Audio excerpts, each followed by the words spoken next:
Ajo që nuk të vret të bën më të fortë, një thirrje për tejkalim mundësish.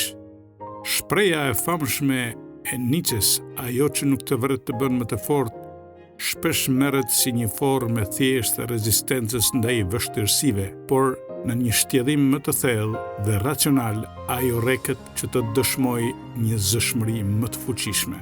Shpreha e Nietzsches nuk është thjesht një formulë stoike për të rezistuar vështirësitë, por një thirrje për tejkalim, një nxitje për të nxjerrë në pa fuqinë e brendshme dhe për të kapërcyer jo vetëm pengesat, por edhe kufinë e vetvetes.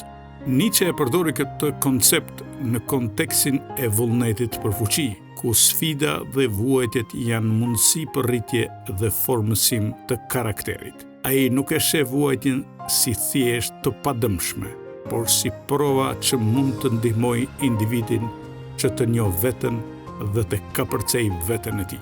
Në një lexim modern, kjo nënkupton që trazierat jetësore, nëse përballohen me vështirësi, me vetëdije dhe reflektim, mund të forcojnë shpirtin e individit. Megjithatë, jo çdo vuajtje sjell forcim, disa thjesht lën plag, por mënyra se si interpretojmë dhe i përdorim ato është ajo që na bën më të fortë. Shkenca moderne e psikologjisë e ka studiuar këtë fenomen në kuadrin e elasticitetit psikologjik.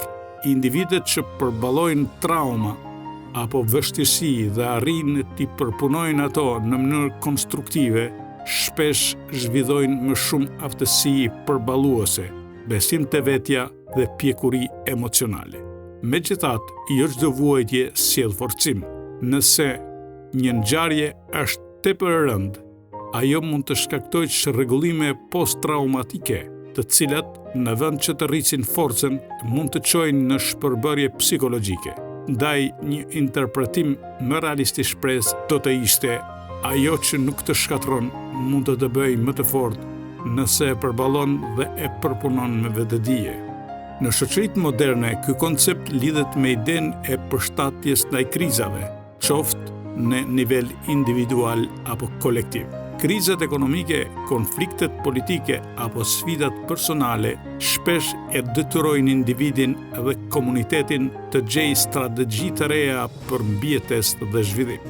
Në këtë kuptim, vuajtja nuk është qëllim në vetvete, por mësim i ashpër që të detyron të ndryshosh, të inovosh dhe të zhvillosh aftësi të reja përballuese.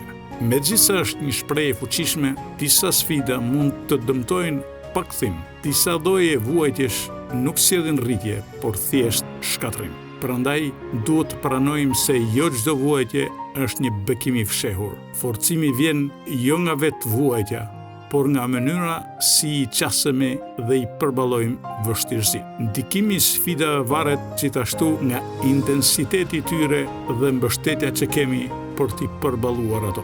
Jo çdo përvojë e keqe është domosdoshmërisht një përmirësim. Disa janë thjesht përvoja që kërkojnë shërim. Nëse e lexojmë shprehjen e Nietzsches jo si një ligj universal, por si një provokim për reflektim, ajo na shtyn të kuptojmë fuqinë e njeriut për të përshtatur, për të rritur dhe për të transformuar vështirësitë në forcë, por gjithashtu na kujton se nuk ka forcim pa ndërgjegjësim dhe përpunim të vetëdijshëm të sfidave. Dallimi që bën midis pamundësive dhe vështirësive është thelbësor. Vështirësia është një pengesë që kërkon përpjekje për të kaluar, ndërsa pamundësia është një kufi që realitetin na e imponon si të pakapërcyeshëm. Por a është vërtet kështu? Pikërisht këtu ndryshon forca që zgjon egoja, ajo shtysë e brendshme që nuk pranon kufizimin si një dhënë absolute. Në këtë kuptim, Nietzsche nuk po thot se duhet të durosh verbërisht dhimbjen, por që çdo sfidë është një provë e karakterit, një ftesë për të bërë më i fortë duke kundërshtuar idetë e pamundësisë. Egoja është shpesh e parë si një manifestim i arrogancës, por në këtë rast ajo mund të jetë forca që na shtyn të mos pranojmë kufinë si të pandryshueshëm. Kur njeriu përballet me një sfidë të madhe, shpesh zgjell mes dy rrugëve: sfidimi i realitetit dhe gjetja e mënyrave për të kapërcyer të pamundurën. Në këtë aspekt, Egoja bëhet motori i përparimit, sepse është ajo që thot unë nuk do të dorëzohem. Kjo është arsyeja pse njerëzit nuk ndalin tek e pamundëra, por kërkojnë gjithmonë mënyra për të thyrë kufijt në artë, shkencë, filozofi dhe teknologji. Shpreha e Nietzsches nuk flet thjesht për të mbijetuar, por është një thirrje e fuqishme për të transformuar veten përmes përballimit me sfidë. Kjo do të thotë nuk mjafton të durosh dhimbjen, duhet që ta shndrosh atë në energji për kapërcim. Nuk duhet të ndalosh vetëm te forca për të rezistuar, por te forca për të krijuar diçka më të lartë. Egoja e ndriçuar nuk është arrogancë, por një mjet për të shtrirë limitet e asaj që mendon se është e mundur.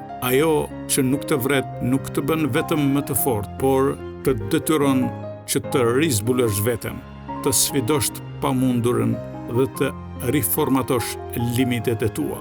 Dhe ndoshta ky është thelbi i vërtet i filozofisë nietzscheane, të mos jesh thjesht më i fortë, por të bësh diçka më madhe se vetja e djeshme, të jesh mundësia e sotme dhe sfida e nesërmës.